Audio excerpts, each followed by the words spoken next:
കേരളത്തിലെ നിയമസഭ ഇന്ത്യയിലെ ഇതര സംസ്ഥാനങ്ങളിലെ നിയമസഭകളുമായി തട്ടിച്ചു നോക്കുമ്പോൾ തീർച്ചയായും മുന്നിലാണ്. അത് അത്ഭുതമൊന്നുമില്ല. കാരണം ഏറ്റവും അധികം സാക്ഷരതയുള്ള ഒരു സംസ്ഥാനമാണ് കേരളം. കേരളത്തിലെ ജനപ്രതിനിധികൾ സംസ്കാര സമ്പന്നരായിരിക്കണം. എന്നാൽ നമ്മുടെ രാഷ്ട്രീയ പകപോക്കലുകൾ, രാഷ്ട്രീയമായിട്ടുള്ള യുദ്ധങ്ങൾ, അതൊന്നും നിയമസഭയിൽ അധികം പ്രതിഫലിക്കാൻ പാടില്ല എന്ന അഭിപ്രായക്കാരാണ് ഞാൻ. കാരണം നിയമസഭയിൽ വരുന്ന MLA-മാർ ജനനേതാക്കളാണ്. പക്ഷേ ജനനേതാക്കൾ എന്ന് പറയുമ്പോൾ അവർ കുട്ടിരാജാക്കന്മാരായിട്ട് സ്വയം ഭാവിക്കരുത്. കാരണം രാജഭരണം നിന്നു, ഇപ്പോൾ രാജഭരണമില്ല. ഇപ്പോൾ MLA-മാർ എന്ന് പറഞ്ഞത് ജനങ്ങൾ തിരഞ്ഞെടുത്ത ആൾക്കാരാണ്. അവർ ജനനേതാക്കളല്ല, ജനസേവകരാണ്. ഈ സത്യം അവർ മറക്കരുത്.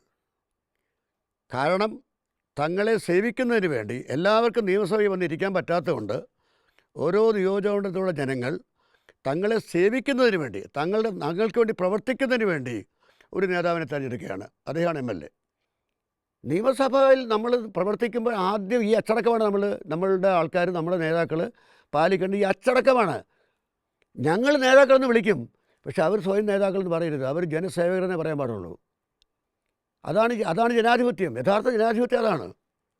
എൻ്റെ ഒരു കവിത ഞാൻ എഴുതിയിട്ടുണ്ട്. പണ്ടൊരു രാജാവ് വാണ ദേശത്തിനുണ്ട് 100,000 കുട്ടിരാജാക്കളെന്ന്. അപ്പോൾ ഇത് വേറൊന്ന്, ഈ അച്ചടക്കം പാലിക്കുകയും നിയമസഭ മാധ്യമങ്ങളിലൂടെ പുറത്ത് ദർശിക്കപ്പെടുകയും ഉള്ളതും മറന്ന് പ്രവർത്തിക്കരുത്. കാരണം പഴയ മാധ്യമങ്ങളല്ല ഇന്നുള്ളത്. പണ്ട് ആകെ 3-4 പത്രങ്ങളെ അടുത്ത് ഉണ്ടായിരുന്നുള്ളൂ. അതിൽ വരുന്ന വാർത്തകൾ മാത്രമേ ഉണ്ടായിരുന്നു. ഇന്നതല്ല. ഇന്ന് ചാനലുകൾ, ദൃശ്യ മാധ്യമം വന്നു കഴിഞ്ഞു. ചാനലൊക്കെ കാണിച്ചുകൊണ്ടിരിക്കുകയാണ്. ഓരോ നേതാവ് എന്തൊക്കെ കാണിക്കുന്നു, എന്തൊക്കെ പ്രവർത്തിക്കുന്നു, എല്ലാം കണ്ടുകൊണ്ടിരിക്കുക ജനങ്ങൾ. അത് മറക്കരുത്. അപ്പോൾ ആ രീതിയിൽ ആദ്യം നവോത്ഥാനം, അച്ചടക്കമൊക്കെ സംഭവിക്കേണ്ടത് നിയമസഭയിൽ തന്നെയാണ്.